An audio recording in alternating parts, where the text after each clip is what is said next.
All right, y'all, I'm gonna be going over your hook now, all right? This is your number 3 punch. It's your left hook for orthodox stance and right hook for southpaw stance, okay? Now, this is most certainly a harder punch to get down. The way that your body has to move, the way you shift weight and form that hook, it's not a very natural motion, okay? So this will take a lot of practice and repetition, but it's a very important punch to have. All right, so it all starts back in our stance.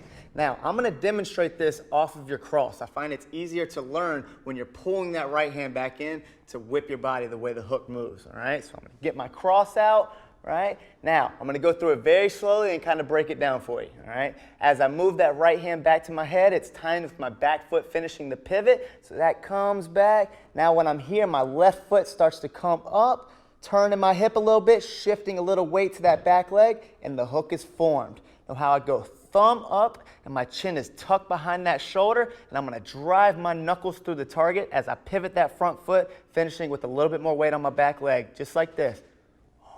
Notice how I keep my eyes forward on my opponent. I'm not turning my head away with it, all right? So I'm right here, chin's protected, a little bit more weight on that back leg. Once I finish driving through my target with those knuckles, I'm gonna come right back to my stance. So notice how I go from 50-50 on my cross to 60-40 on the hook. A little bit more weight on that back leg, right?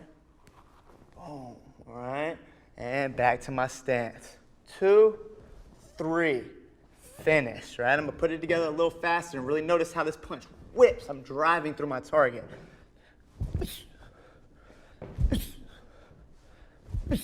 Right, as I shift that weight to the back leg and that front foot pivots, that's where I'm keeping my balance right there.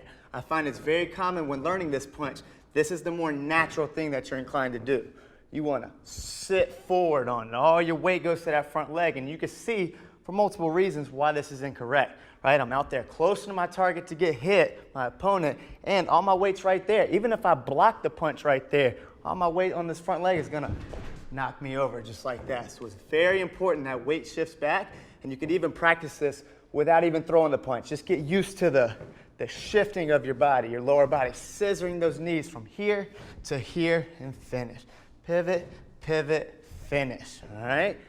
And it's also very important that your knuckles drive through that target. I see oftentimes people wanna slap the hook just like this. You're not gonna get the same power you'll get driving your knuckles through that opponent. Opposite hand, your defensive hand stays high the whole time. All right, really work on this, y'all. That 2, 3, right?